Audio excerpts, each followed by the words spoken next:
लिखिए, एक खनिज किसी व्यापारी को एक खनिज किसी व्यापारी को 40% के लाभ पर 40% के लाभ पर एक हीरा बेचता है। एक हीरा बेचता है और व्यापारी इसे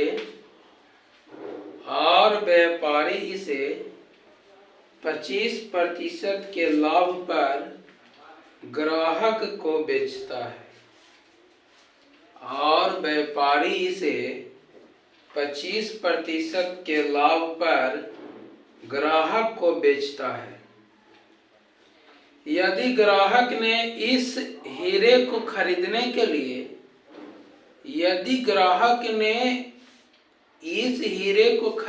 के लिए 56 लाख रुपए का भुगतान किया। 56 लाख रुपए का भुगतान किया। 56 लाख रुपए का भुगतान किया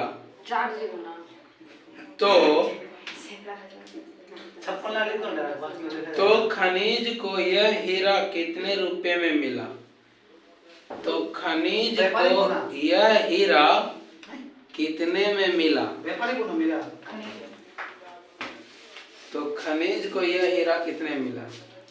यहाँ पे खनिज जो है ना वो कोई व्यक्ति का नाम है।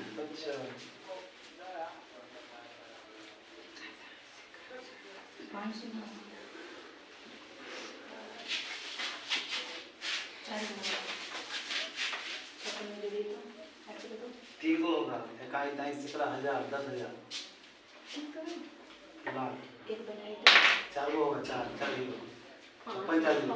देखिए, ऐसे क्वेश्चन को बनाने के लिए हम लोग क्या करेंगे?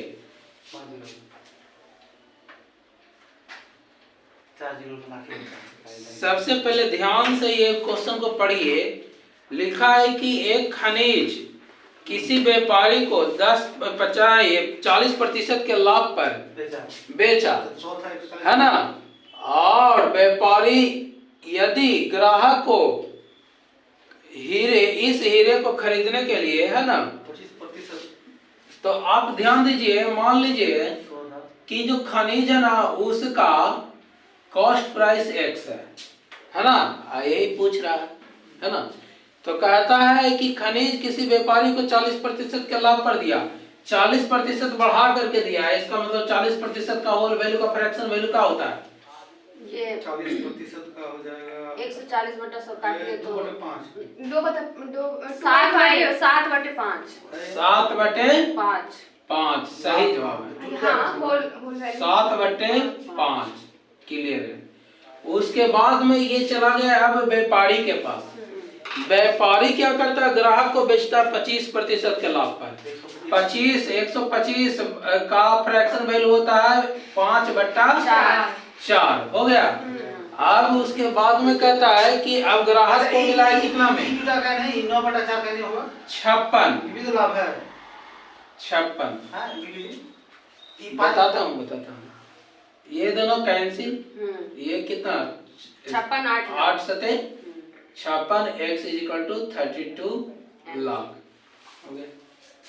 देखिए यहाँ पे इसलिए नहीं जुट रहा है कि यहाँ पे केवल ये जो है ना जुट करके ही लिखाया है। ये देखिए, ये पहले क्या था? ये 25% का फ्रैक्शन वैल्यू मैं आपको बता रहा हूँ। तो ये 25% का होल वैल्यू कितना होता है? 125/100। तो ये तो पहले जुट ही गया, है ना? अच्छा, अगर नहीं उसको 140 हम 100 करते तो 14। हाँ, ठीक तो भी कट ही जाता ना। सेम ही तो हुआ 7/5 140 करके नहीं बनाएंगे हम।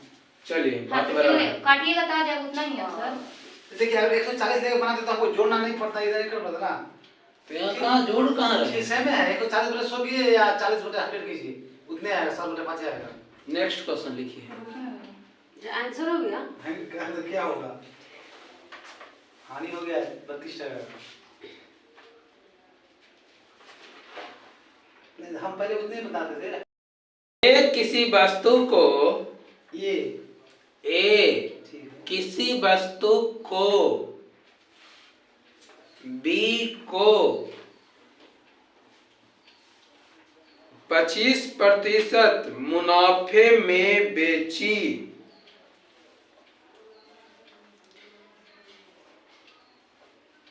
लेकिन बी ने सी को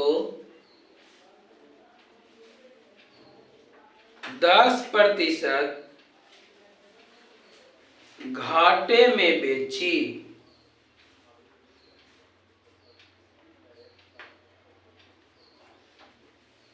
सी ने डी को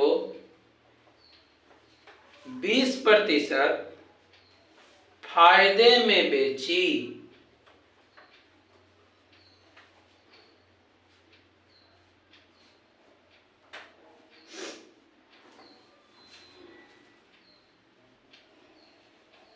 और डी ने 27 रुपये भुगतान किया।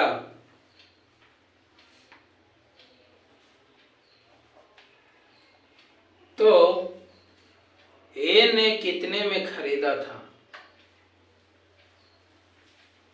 ए ने कितने में खरीदा था?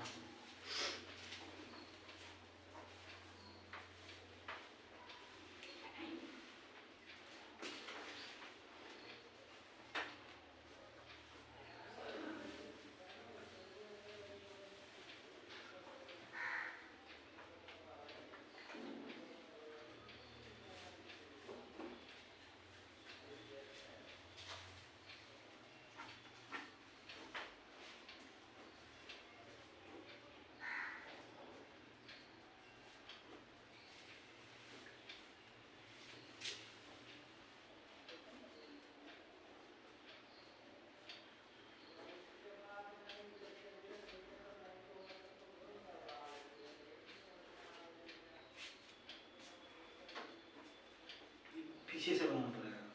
डी ने 27 में खरीदा, 20 आंसर हो सी ने डी को 20%।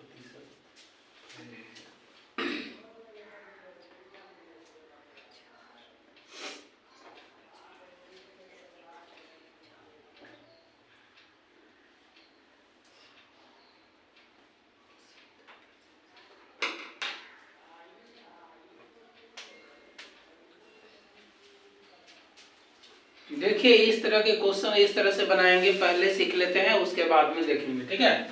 बनाइएगा यहाँ पे 45 आता है। जब ये आपको ये चेन सिस्टम अगर दिया हुआ रहे, चेन सिस्टम दिया हुआ रहे, तो यहाँ पे कंसेप्ट हम लोगों का क्या काम करना चाहिए? देखिए सबसे पहले ए क्या लिखा है इस क्वेश्चन में कि ए ने बी को 25% के मुनाफे पर दिया, तो ये ए ने बी को 25% के मुनाफे पर दिया। फिर बाद में बी ने सी को 10% के घाटे पर, 10% के घाटे पर। उसके बाद में सी ने डी को 20% के लाभ पर, और कहता है कि डी जिसको कितना रुपया पे किया है, 27 रुपया। अगर ए का पूछे, अगर ए का पूछे तो होल वैल्यू का उल्टा गुना कर दीजिए, होल वैल्यू का उल्टा गुना।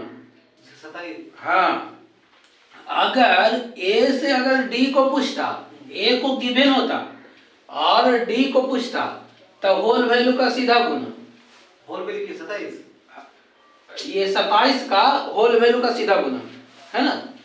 तो यहाँ 27 लिखते, ठीक है। अगर ये गिवन रहता तो सीधा गुना करते, लेकिन लास्ट वाला दिया हुआ है, पहले वाला पूछ रहा है, तो होल वैल्यू के उल्टा गुना करना, बस। इससे भी बना सकते हैं, मैं दूसरा तरीका भी बताऊंगा आपको। इसका होल वैल्यू क्या है? 120, 5